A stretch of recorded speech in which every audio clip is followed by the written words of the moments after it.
And today we're going to dive into a little bit of farming, the good kind, right? Like the green kind, growing the green things. And joining me today is Mr. Tamu Green. It's his last name. Yep. I feel like God knew what he was doing with you, Tamu. He is the founder of SR1 Agriculture and Food Science Department, and they are up to some really good things. So welcome. Thank you so much. I love this. I'm putting on my health hat, and I think this is just really cool anytime we can get students or the community sort of interested in where their food comes from or just learning more about or connecting the dots, and you're kind of doing all of that. So let's start from the beginning, Tamu. What inspired you to create this food and science department?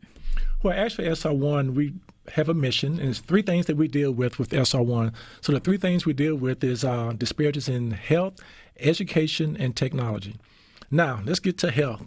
What better ways than to dispel disparities in health than from going from soil to the table? So in Mississippi here, we have so many disparities and health problems. You know, we have diabetes, we have this and that. Heart disease. So heart disease, yes, all those great things. So good old things that just plague us sick. Yeah. What we want to do is do preventive measures, meaning we're very reactive, meaning, you know, sometimes we wait till things happen, then we're like, man, what do we do now, you know? So this is a great preventive measure, meaning we decide to, hey, let's start an ag and food science department within SR1, and let's see how we can eliminate some of these disparities in health. So that's where we got started. So we said, hey, the best thing to do, like everyone tell you when you go to the doctor, hey, you need to have this type of diet, that type of diet. So it's really a preventive measure that we want to take, and that's why we decided to start it. Did you have a agricultural background? Had you farming growing up? None. No background in agriculture at all. But guess what? I went to a great school called Mississippi State University. I got several degrees from there, and I never even thought about ag that way. I'm a technology person, matter of fact. But one of the key things that we saw again, and we work with Mississippi State very closely, is like, okay, how can we prevent these health measures? But I will say this, once I got through with school, I worked at the Mississippi State Department of Health for many years. So you get a chance to see all the stats and all the things unfortunate numbers. Right, the unfortunate numbers. You know, unfortunately, we lead in a lot of things that are negative numbers. So that's my background. So through a lot of research and through a lot of just collaborating with different people, that's how we decided to start, and we got the Ag and Food Science Department started. Okay, so you were located where? Forest, Mississippi? Okay, so actually SR1 is located in Ridgeland, Mississippi. But we got two land areas for our agriculture department. We have an area there in Forest, Mississippi, and we have an area there in Madison County. So we really got started with the area there in Forest, Mississippi. We cleared off the land. We try to do some conservation type methods, meaning we try to do the no-till method. We did some tarping methods. So to answer your question, we got started there in Forest, Mississippi with a mini plot. What we mean is it's not like 200 acres, there's 5 acres, and we got started there. Well, from what I've learned, to move 5 acres, you can, when done right or managed well or sort of done intentionally, you can produce a whole lot of food in 5 acres. Well, I think that's the key part from reading and that's from research. And then once you get out there, you realize how big it is. Like, wait a minute, this is a lot. So we did several 60 by 100 plots, and you can fit a lot of 60 by 100 plots in that. And what you're saying is correct. You can produce a lot, and you can make sure that it's very health conscious, meaning we did not use a lot of, well, actually we didn't use any. We did it organic as possible. So we used, from water. We didn't use no pesticide or any type of strong chemicals.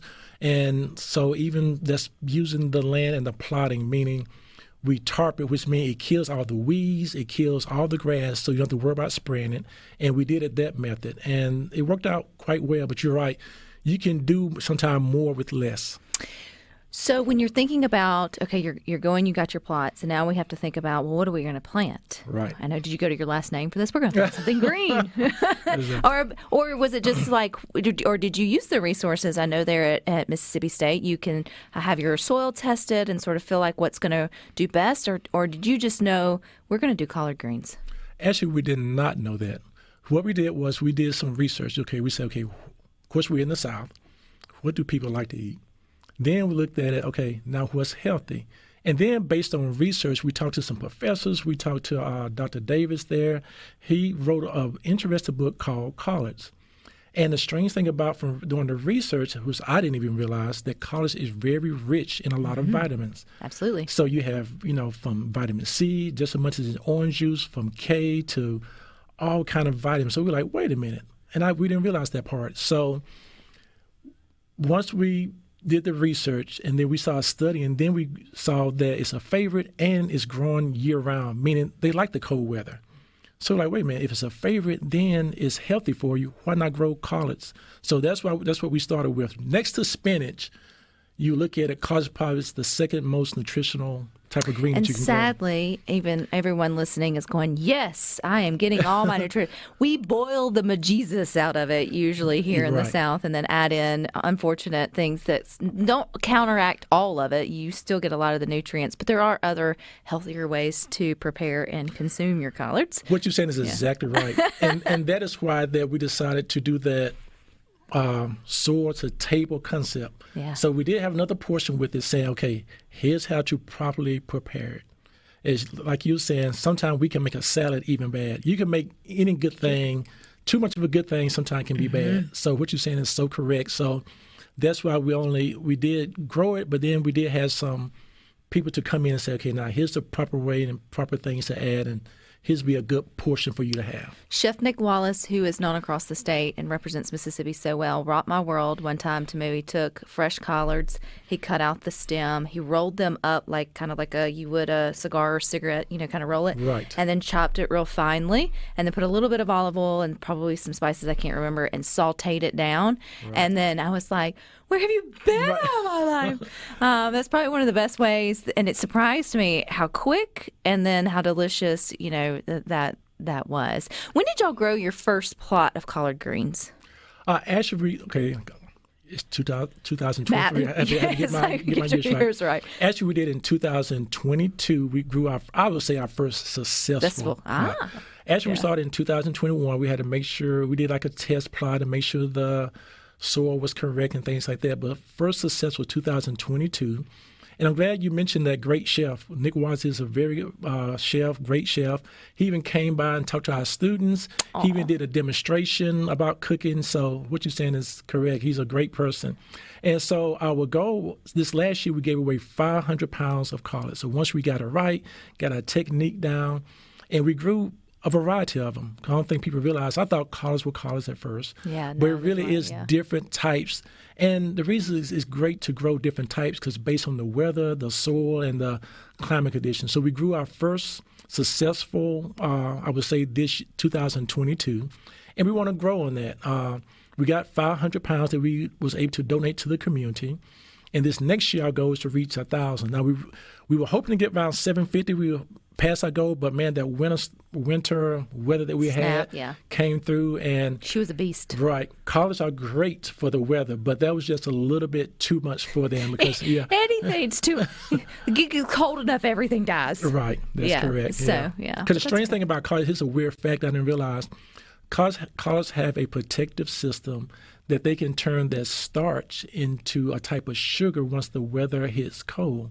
So that's why that old myth comes. So like, hey, once that, we call it cold snap here. Once that cold weather hits, they get even sweeter, which is true because they have a protective mechanism. But that was too many days back to back. So they can take a couple of days of frost, but that was too many. But yeah. Isn't Mother Nature phenomenal? Yeah, it is. And when you start to learn about your fruits and vegetables or things like that, to me, I feel like you take more interest or pride in understanding why they're so good for you. I mean, when you take time to sort of understand what those foods that everyone tells you should be eating can provide you, I still stand by. I don't see how folks just can't get it. It's not, I know excited is kind of like a overstatement, but still appreciate, maybe is the word, that what fresh foods can do when added into your diet, which is exactly what you're trying to do. Do you know how many families the 500 pounds fed, or how many you gave away? Well, actually, I think our numbers were like around 70 different types of families. That's awesome. Right. So, and you want to make it grow, and we're going to grow this conversation into the next segment with Tamu Green. He is the founder of SR1 Agriculture and Food Science Department, coming up next. Local. I think a lot of folks are getting more connected to their local farmers, wondering where their food comes from, wanting to support that. And I think Tamu Green, who's joining us, is right on track with that. He is the founder of the SR1 Agriculture and Food Science Department. You guys gave over 500 pounds of collard greens last year, which I think is great, and you decide you want to do more this year, but you didn't do that alone. So who's helping Tamu get all of these collard greens out to ground? Well, actually, we have a very good team there at SR1. So actually, we have some people who are non-farmers, but they went out there and actually started growing some of the collard greens indoors first. So we did a test plot. We grew some indoors and some that we grew direct seeding. But the team there at SR1, and then we had Mississippi State University, some of their personnel helped us. Some people from USDA helped us.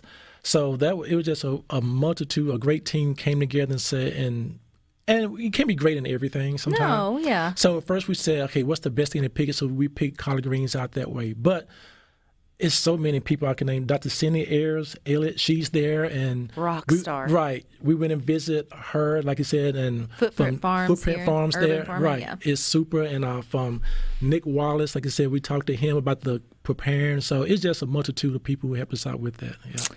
So, okay, so you have the research part of it, and I'm hearing your technology brain because to me you didn't have like the agricultural background. You are speaking kind of like a research nerd, right, and how, yeah. and and it's going to take projects and practices like this to advance, other people's ideas or interest in farming 5 acres versus 5,000 or whatever it may be. Is there something specific right now y'all are researching? Is there like a specific method or seed or whatever, or is it more of can this work and bridge the gap within the community? I would say all of those. So what you're saying is exactly right. It's like we grew the various variety of collards, things there. So we're trying to see, okay, which seeds work best here. And we strong researchers. I guess you say, look, I turn to an ag nerd because I like to research and read everything. That's okay, yeah. But one of the key things, when you read about it, we have unique circumstances here. So some of the things they say that you can do, we have extra humidity here. We have a different type of soil here. So you have to kind of tailor it to say, okay, what will work here the best? So that's why we grew so many varieties to see, okay, which one grows best here year round. One thing we see now that, okay, now can we grow it in a greenhouse? We still touched on hydroponics a little bit. I don't know Which if you heard. Is super interesting, no That's dirt. it, right. That's like space stuff, right? Right.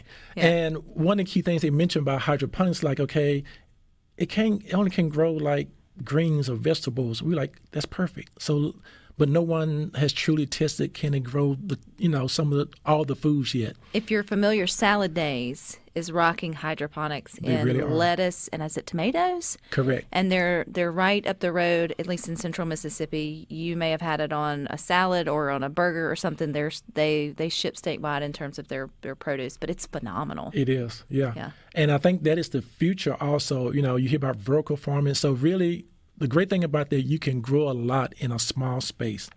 So it kind of goes back to what you were saying. A lot of time, if you study the history of ag, it used to be get big or get out. That was kind of like the saying. So it was a thought process. You had to have huge acres of land in order to grow something. But the movement is movement toward that. Guess what? You can grow a lot in a small plot. And you also can get it to your local restaurants or get to your local stores also. And so even hydroponics is moving toward that. Now, don't get me wrong, there are some really big places that have hydroponics, but you can grow it in the city. You can grow in a small area, and you can grow a lot. So there is a movement of how do you do more with less, or I should say, how do you grow more with less space? So that is the beauty of the movement, and it's going toward that. It's not a lot of specialty here, but that's it. Well, I think here in Mississippi, we have the good fortune, which can also be, keep us from thinking of other ways of, we have our fertile grounds. So we all are just used to being able to do a traditional kind of agriculture or gardens or whatever it may be, because we can, right? And so it's just about encouraging those that may not have grown up that way or now live in the traditional I guess I wouldn't be a great example, but if you move from like where I grew up and you had a great garden and then you move to a smaller neighborhood, you may miss that and then figure out a way that you can still create that in your backyard or through some of the new home things you don't need the 5 acres anymore. Right. That's For everything, for to sort of have that home garden, and two, it helps bridge the gap. I know part of this is for disparities. I've said often, I don't know if the statistic's the same, but it used to be that the average Mississippian lived 27 miles from a grocery store. Correct. So when you think about that, and then you factor in transportation, then that becomes a real sort of issue. So, I mean, having the connection to farmers or growers in your community is huge. Right. And I mean, what you're saying is correct. All those things right there. Man, where do you even start? First of all, like you said, to helping the farmers out. Because you have to bridge the connection, letting farmers know farmers is a dying They are the profession. I mean, well, it's because the younger generation, or enough of the younger generation, hasn't caught on to that farming can still be sexy, meaning That's you're it. bringing in like the technology and the STEM and sort of all of this. And I think Mississippi State's doing a great job too with a lot of their outreach to try to get young minds to think it's not the same. I mean, there's still some of the same dirty work, and that's Right. still, to me, a very viable sort of way too. But it's changing if you want to. Like if you Right. want to create something new, it doesn't look like it used to. That's so correct. And look, you asked me about the people who helped out, and I was kind of afraid because I get in trouble because you start naming like they forgot about me. But even Alcorn State University, they are a strong agriculture department. We talked to some great people there, and like I said, we're trying to show people too, because we have a beginner farmers program. So under our beginners farmers program, we're trying to show, okay, if you're trying to get into farming, here's a different techniques that you can learn. Here's how you can bridge that gap of growing something and get into stores, because it is paperwork. It is some type of procurement type steps you have to take, and we're You trying want to to bridge become the like gap. a legit farmer, That's it. or like right. one that can sell. And what we say sometimes is different between gardening and farming. And sometimes people say, what's the difference? And I know they're very similar, but sometimes we use the term a farmer is someone who's trying to do it for profit, or you're trying to do it to make a living. And so many times, it's good to have it where you have it. You might give it to your neighbors or something like that. But it's a difference when you're trying to farm for profit or to make a living. And so we're trying to show some farmers, okay, here's how you can farm and make a living out of it. And so that's one of the key steps. And it does help. It helps the whole state of Mississippi if we do create more farmers like that, because guess what? The food does not have to travel so far, which means, guess what? It keeps those minerals and vitamins in it. It's something where you have to ship something from another country or state, and There is something Yeah. about just going into your local grocery, and I know there's a lot of programs and projects that are really trying to get made in Mississippi or genuine Mississippi or grown in Mississippi in more of our bigger box stores. And so that's exciting to see. You gravitate towards it. Like, Right. it's like even if it's your neighbor, that's a couple hours away from a different part of the state, that's still significantly closer than, 3,000 miles away or Right. another country sort of away. And there's this weird connection to That's so it, true. right? I mean, just with the stupid sticker, but right. And another SR1, if you know about us, we're real big on STEM, and STEM stands for science, technology, engineering, and mathematics. So most times when someone think of STEM, we think of the rockets and we think of technology, and true enough, that is it. But another thing we thought about, what better way to teach STEM than ag? Agriculture has all the STEM components now. It has the science, it has the technology, it has the engineering, it has the math. So it's a perfect teaching tool that we use also for students from K through 12 to teach their points. So we're really excited. So it's always something to research. Science and ag has a long way to go. It's still a lot of unknowns involved also. and a lot of innovation that can still be done. And I think, but still bridging the wiser minds or the seasoned minds with sort of the newer, because one reason I haven't delved into like just flower growing like my mother-in-law has or garden mama has is because, Lord Jesus, I feel like it's decades of knowledge I'm just too far removed from knowing seeds and where to plant. I mean, there's so much that so many learned literally in a lifetime by watching and learning in the field or, in the pots, so to speak, that it feels like it's intimidating. Right, it does. One thing we talk about, I guess in the world they call it knowledge management, but the key part of agriculture, I think, is getting that knowledge management and keeping those old knowledge and moving on and adding the technology. And adding the technology to it. Well, we're going to keep adding to this conversation. We got a little bit more with Tamu Green coming up next. 395. We encourage you to have some greens for supper tonight, like we have Jeff in Oxford. If you're just tuning in, we'll tell you why. We've got Tamu Green here. He is the founder of SR1 Agriculture and Food Science Department. They are growing organic collard greens, and they're giving back to the community. They're researching the different ways, and it's all around, to me, cool and innovative, and it's definitely a good thing. So let's talk about how you're going to grow SR1. So how y'all been in business, or you're a nonprofit for 2 years now, but 1 year successfully in your growth. How long have you been around? So actually, SR1, the organization, has been around since 2007, and then in 2011 we did. Most people know us from the educational area, and so but the Agriculture and Food Science Department has started for 2 years now. So that's the new department that we started, and I forgot to mention Dr. Jasmine Hendricks. She's the person. She was a food scientist there at Mississippi State. So we told her, hey, come down and help us get this started. So she helped us get this started. Dr. Shakoya White there in the food safety part. Once you grow, you want to be safe with it. Because your point is not just for home consumption or home growing, although that's great. Right. Your sort of mission is to inspire and cultivate farmers for profit. That's correct. Small local farmers for profit. And get more people back into farming on a smaller scale.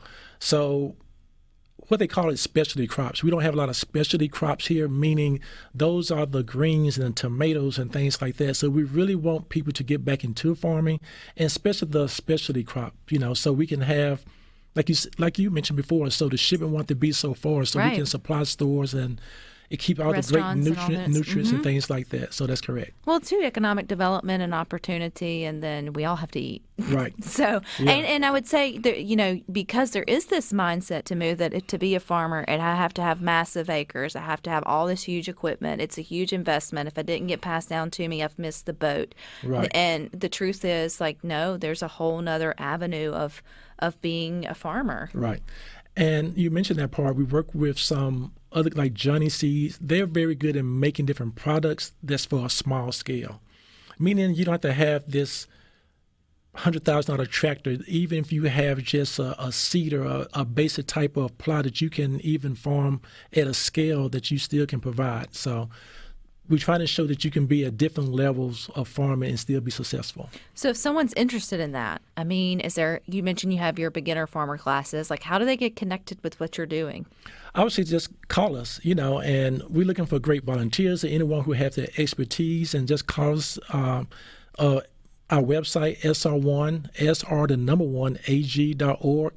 Look us up, call us, email us, and we'll be happy to help out any way that we can. Because, again, I feel like it could even be like a good side hustle. You wouldn't have to be a full-time necessary farmer, but it could be something that could grow into, pun intended, into something great, particularly if you get connected with the right, people that can help you. You have to have someone who will buy it. Right. And I think that's also a lot of things that will deter people from wanting to take the next level. But okay, so your college, you're not selling those, you're giving those away. Right, we gave those away. Now, eventually, we might want to do that for that donation and to help out, but we just gave that away because we were learning the process ourselves. We want to see how it works, so we piloted that program and gave it away. But as you mentioned before, too, is so many great resources out there that we're still learning about, and we want to pass it on to the community. When I say resources for beginner farmers. You have USDA got some great programs out there, and so we try to be that conduit that kind of turn that language into simple language to let them know, okay, here's what they're saying, here's what's out there, and that's what we're trying to do. Going back to the research or just sort of the development part, you were talking about hydroponics. So you mentioned you have a small thing, then you move people up to a bigger one, and then a bigger one, or are y'all just starting with a sort of small desktop hydroponics, another kit? I'll be honest with you, we always start off small and kind of enlarge. So we learn it ourselves. So again, we don't know it all. So to be honest with you, we started just with a desktop type of hydroponics. I think that's cool. Kids would love that. Yeah, and we grew a certain type of tomatoes, and it's just neat to see it grow. And then we started with the one that you can put in the corner. So you have a type of hydroponic system that you can put in the corner of your house. It's standing about 6 or 7 feet tall, but it's neat to see things grow. It's so fresh.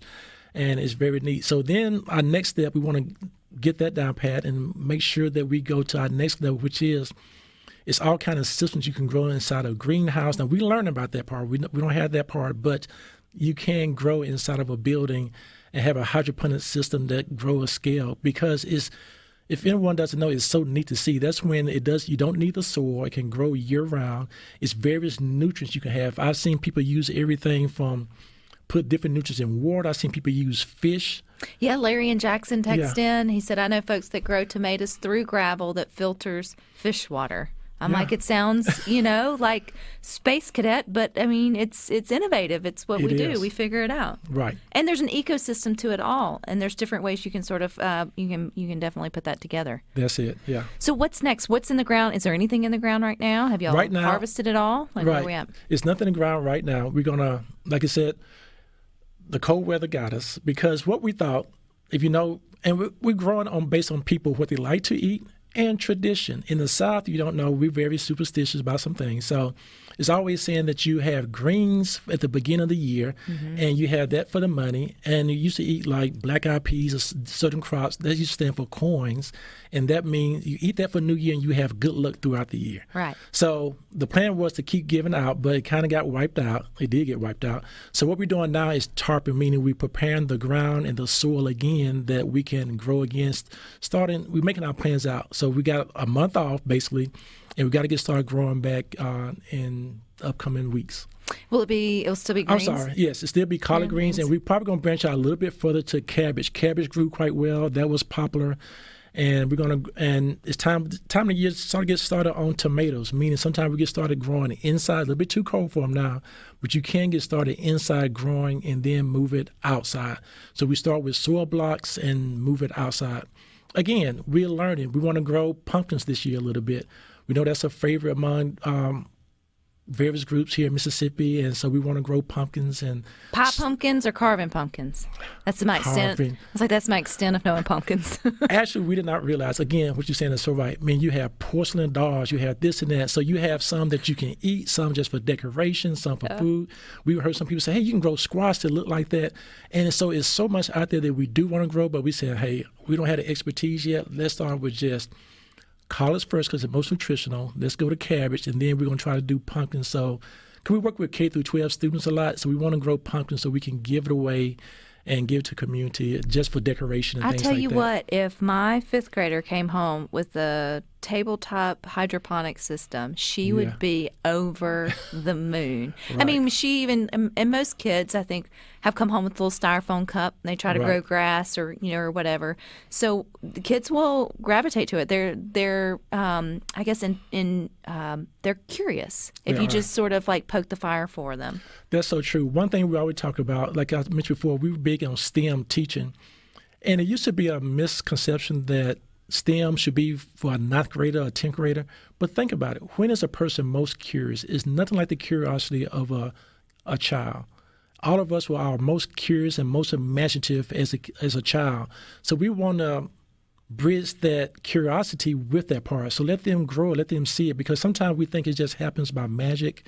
But it's so neat to see how it's grown and to build that curiosity and build that STEM learning for them. Yeah. Well, and they're going to be the ones, too, that's still going to have the imagination to see it differently or to take it and find the innovations or whatever it may be, because nobody's told them it can't be that way. That's it. It's the neat thing about that. I mean, what you're saying is so right. The neat thing about that, sometimes in education we say, okay, here's the solution. Now, tell me about it. What you like to do is say, okay, use a child imagination. You tell me the solution. And the solution might be sometimes so many things. So imagine it might be, we can grow greens upside down in a water system. They would give you so many type of innovations that you never even thought of. And you're like, let's figure it out. That's it. Like you said, no one told them it won't work. Sometimes we can put ourselves in saying, this won't work. But they don't have no self-doubt. They can be like, it can be done. It can be done. Which is kind of like what you did to me about thinking you could be a farmer. Yeah, it's crazy. What was your 10-year plan prior to you digging in dirt? Actually, it was just the plans have changed. I used to, technology was big with it. But like I said, it still is technology, And then education, we have some great educational plans we're working on. We're trying to open we do plan on opening the first STEM-focused school in the state of Mississippi. That's going to be in Madison, Madison County is in Kenton School District, but we open SR1 College Preparatory and STEM Academy, and we want to use agriculture for that. So the plans always was education, but again, so many health disparities, we said this is perfect right here. This is perfect. This has been perfect, Tamu. I could talk to you for hours. I feel like we'll be back at some point. But where can we go to get more information? Again, you can call our office at 601-206-4544 or SR1, TECH.org. And look, we got all kind of, the ag is SR1AG.org. I love it. All right, you guys stick with us. We got more for you up next.